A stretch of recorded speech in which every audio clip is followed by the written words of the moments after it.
عسلامة ومرحبا بكم في سيكونس جديدة. اليوم باش نشوفوا مع بعضنا les étapes de l'ovogenèse. L'ovogenèse qui aboutit à la formation du gamète femelle chez la femme, bien sûr, ce qui est équivalent à la spermatogenèse chez l'homme. Donc, l'ovogenèse commence pendant la vie fœtale, s'arrête pendant l'enfance et se poursuit d'une manière cyclique de la puberté jusqu'à la ménopause, qui marque l'arrêt de l'activité sexuelle chez la femme, c'est-à-dire vers l'âge de 45, 40, 55 ans. D'accord? Donc, on va commencer la première phase de l'ovogenèse. C'est une phase de multiplication des ovogonies. Les ovogonies qui sont les cellules souches à 2N égale à 46 chromosomes dupliqués se multiplient par des mitoses successives pour donner un stock d'ovogonies. Cette phase se déroule au niveau de l'ovaire du fœtus. À partir de la 9e semaine de grossesse, on assiste à une phase d'accroissement. Donc il y a début d'accroissement, c'est-à-dire les ovogonies vont subir un léger accroissement pour se transformer en ovocyte 1 et vont entrer dans la division réductionnelle de la méiose, c'est-à-dire dans la phase de maturation, et seront bloqués en prophase 1.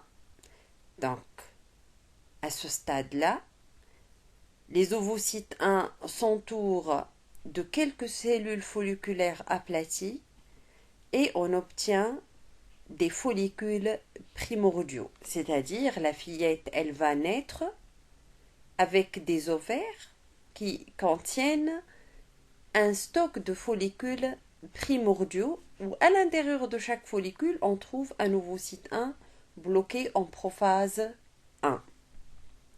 Maintenant,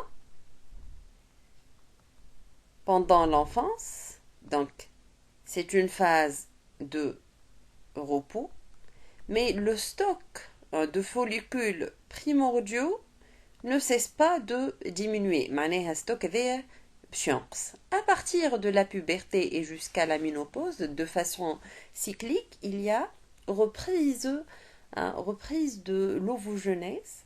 Donc la reprise commence par la reprise de l'accroissement, c'est-à-dire les ovocytes 1 vont accumuler du cytoplasme au niveau d'un follicule primordial. Des follicules primaires, des follicules secondaires, des follicules tertiaires, des follicules mûrs, donc les étapes de la folliculogenèse. Et quelques heures avant l'ovulation, l'ovocyte 1 bloqué en prophase 1 va subir, ou bien il va achever la division réductionnelle de la méiose et il va donner deux cellules de taille inégale. L'ovocyte 2 bloqué en métaphase 2, c'est-à-dire il a entré dans la division équationnelle, et le premier globule polaire. Donc, les deux cellules ici sont accolées. L'ovocyte 2 et le premier globule polaire sont à n égale à 23 chromosomes dupliqués, c'est-à-dire même nombre et même aspect. La seule différence, c'est au niveau de la taille et au niveau de la quantité du cytoplasme au niveau des cellules. Donc, s'il n'y a pas fécondation, l'ovocyte 2 et le premier globule polaire vont dégénérer.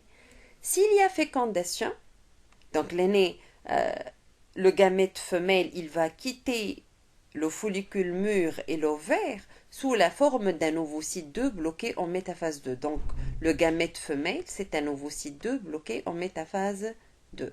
S'il y a fécondation maintenant, donc vous regardez ici, vous avez le spermatozoïde qui pénètre dans le cytoplasme ovocytaire. Donc, il y a achèvement de la division équationnelle et on obtient deux cellules de taille inégale, l'ovotide ou l'ovule et le deuxième globule polaire. L'ovocyte et le deuxième globule polaire sont à n égale à 23 chromosomes simples.